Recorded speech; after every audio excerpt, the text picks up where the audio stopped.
Bismillahirrahmanirrahim. Assalamualaikum warahmatullahi wabarakatuh.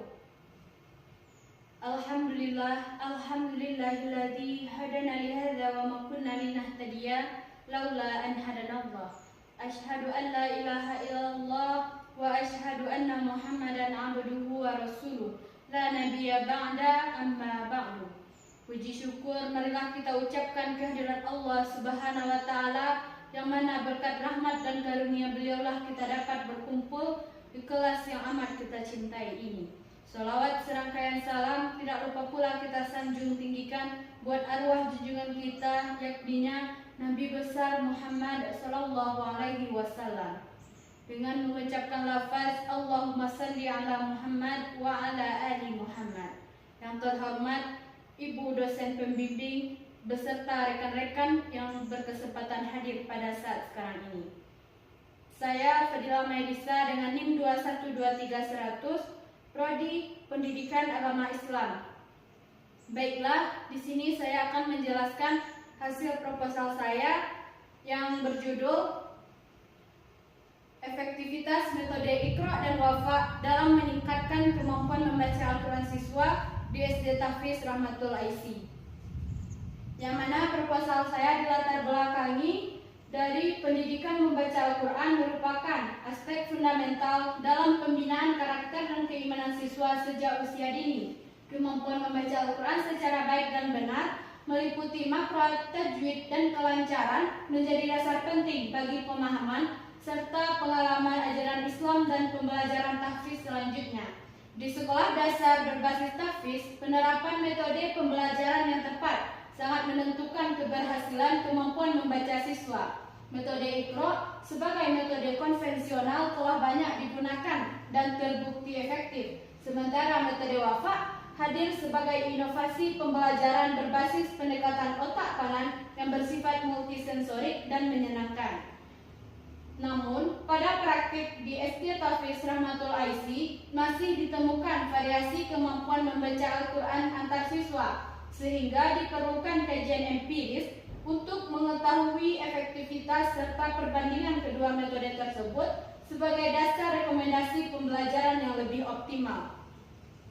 Selanjutnya yaitu identifikasi masalah. Yang pertama, variasi kemampuan membaca Al-Quran antar siswa di SD Tahfiz Rahmatul Aisy menggunakan metode Iqra dan metode Wafa. Yang kedua, belum jelas metode mana yang lebih efektif untuk meningkatkan kemampuan membaca Al-Quran siswa di SD Tahfiz Rahmatul Aisy. Yang ketiga, faktor pendukung dan penghambat dalam penerapan metode pembelajaran Al-Quran. Selanjutnya yaitu batasan masalah.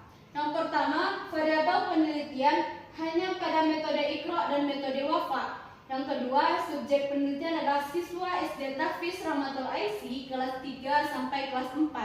Yang ketiga, penelitian tidak mencakup pada hafalan Al-Quran secara mendalam, tetapi hanya fokus pada kemampuan membaca Al-Quran. Selanjutnya yaitu rumusan masalah.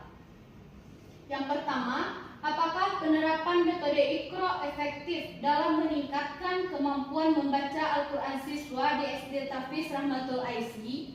Yang kedua, apakah penerapan metode Wafa efektif dalam meningkatkan kemampuan membaca Al-Quran siswa di SD Tahfiz Rahmatul Aisy?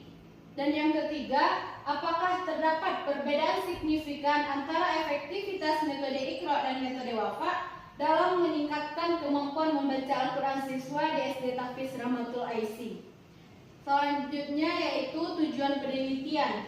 Yang pertama, mengetahui efektivitas metode Iqra dalam meningkatkan kemampuan membaca Al-Quran siswa di SD Tahfiz Rahmatul Aisy.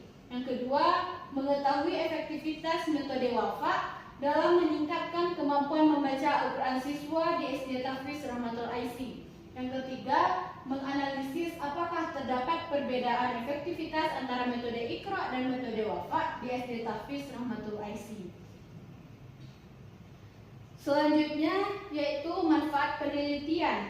Yang pertama, manfaatnya yaitu menambah khazanah keilmuan dalam bidang pendidikan Al-Quran, khususnya pada efektivitas metode pembelajaran membaca Al-Quran jenjang SD. Yang kedua, memberikan referensi empiris bagi penelitian selanjutnya yang ingin membandingkan berbagai metode pembelajaran. Yang ketiga yaitu memberikan panduan metode yang lebih efektif berdasarkan hasil penelitian untuk meningkatkan kemampuan membaca Al-Quran siswa. Dan yang keempat, siswa diharapkan dapat meningkatkan kemampuan membaca Al-Quran secara fasih dan benar, yang akan meningkatkan rasa percaya diri, motivasi belajar Al-Quran. Selanjutnya, masuk kepada bab 2. Yang pertama yaitu deskripsi teoretik. Membaca Al-Quran merupakan aktivitas memahami kalam Allah Subhanahu wa Ta'ala yang bernilai ibadah dan berfungsi sebagai pedoman hidup umat Islam. Pembelajaran membaca Al-Quran bertujuan meningkatkan kemampuan membaca siswa secara benar dan lancar. Metode Iqra menekankan latihan membaca secara bertahap, sistematis, dan individual dengan pendekatan CBSA. Sedangkan metode Wafa menggunakan pendekatan holistik berbasis otak kanan dan multisensorik. Efektivitas pembelajaran ditentukan oleh ketercapaian tujuan, peningkatan kompetensi membaca Al-Quran, serta respon dan hasil belajar siswa. Selanjutnya yaitu penelitian relevan.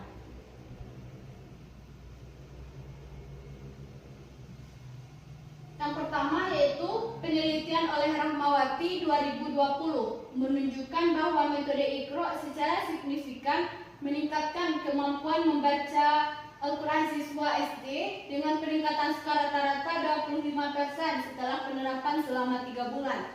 Yang kedua yaitu studi oleh Ahmad dan Nuraini pada tahun 2022 mengkaji penerapan metode Wafa dan menemukan metode ini efektif meningkatkan kefasihan dan pemahaman tajwid siswa dengan adanya peningkatan hasil evaluasi sebesar 30%. Yang ketiga yaitu peningkatan komparatif oleh Syukri pada tahun 2021 membandingkan metode Iqra dan metode Wafa di sebuah pesantren dan mendapat temuan bahwa metode Wafa memberikanlah hasil belajar yang sedikit lebih tinggi namun tidak signifikan secara statistik. Yang terakhir yaitu penelitian oleh Budi Arif pada tahun 2023. Sebuah penelitian komparatif skripsi berjudul Perbandingan Metode Iqra dan Metode Wafa dalam pembelajaran Al-Quran, mencoba mengkaji persamaan dan perbedaan keduanya dalam hal kelancaran bacaan Al-Quran. Selanjutnya yaitu kerangka berpikir.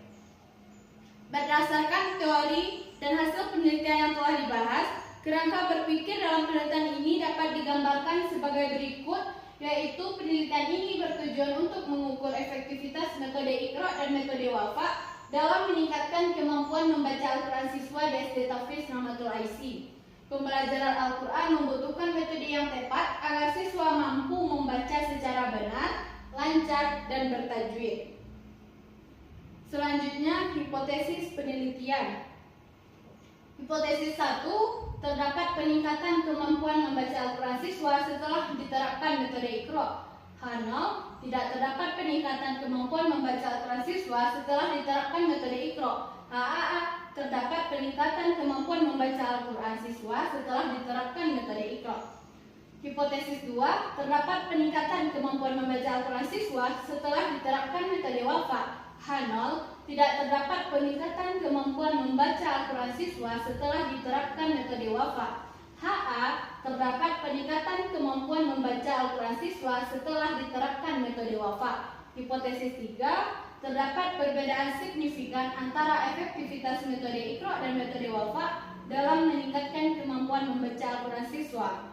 H0, tidak terdapat perbedaan signifikan antara efektivitas metode Iqra dan metode Wafa.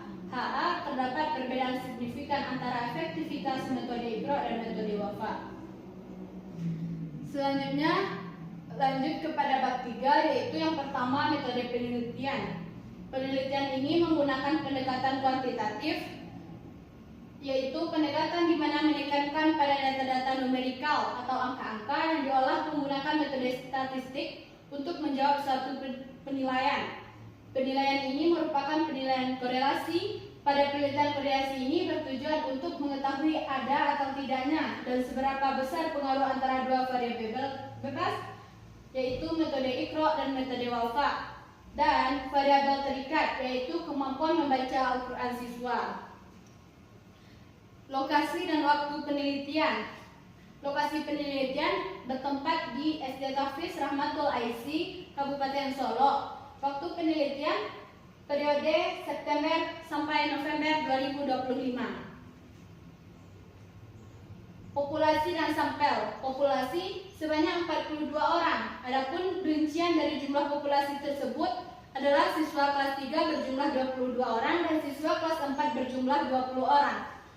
Selanjutnya sampel. Dikarenakan jumlah populasi yang ada kurang dari 100 siswa, maka penulis mengambil 100% jumlah populasi yang ada, yaitu 42 siswa. Selanjutnya teknik pengumpulan data. Yang pertama yaitu observasi. Observasi ini pengumpulan data dilakukan dengan melakukan pengamatan langsung terhadap objek penelitian. Yang kedua yaitu angket. Angket yaitu teknik yang dilakukan dengan mengajukan sejumlah pertanyaan atau pernyataan secara responden. Yang ketiga yaitu tes, pretest, dan post-test. Pretest adalah tes yang diberikan sebelum perlakuan untuk mengetahui kemampuan awal membaca Al-Quran siswa, dan post-test diberikan setelah perlakuan penerapan metode Iqra dan metode Wafa selama periode tertentu. Selanjutnya yaitu hipotesis penelitian. Hipotesis penelitian HA, ada pengaruh penerapan metode Iqra dan metode Wafa terhadap efektivitas kemampuan membaca Al-Quran siswa di SD Tahfiz Rahmatul Aisy. H0, tidak ada pengaruh penerapan metode Iqra dan metode Wafa terhadap efektivitas kemampuan membaca Al-Quran siswa di SD Tahfiz Rahmatul Aisy.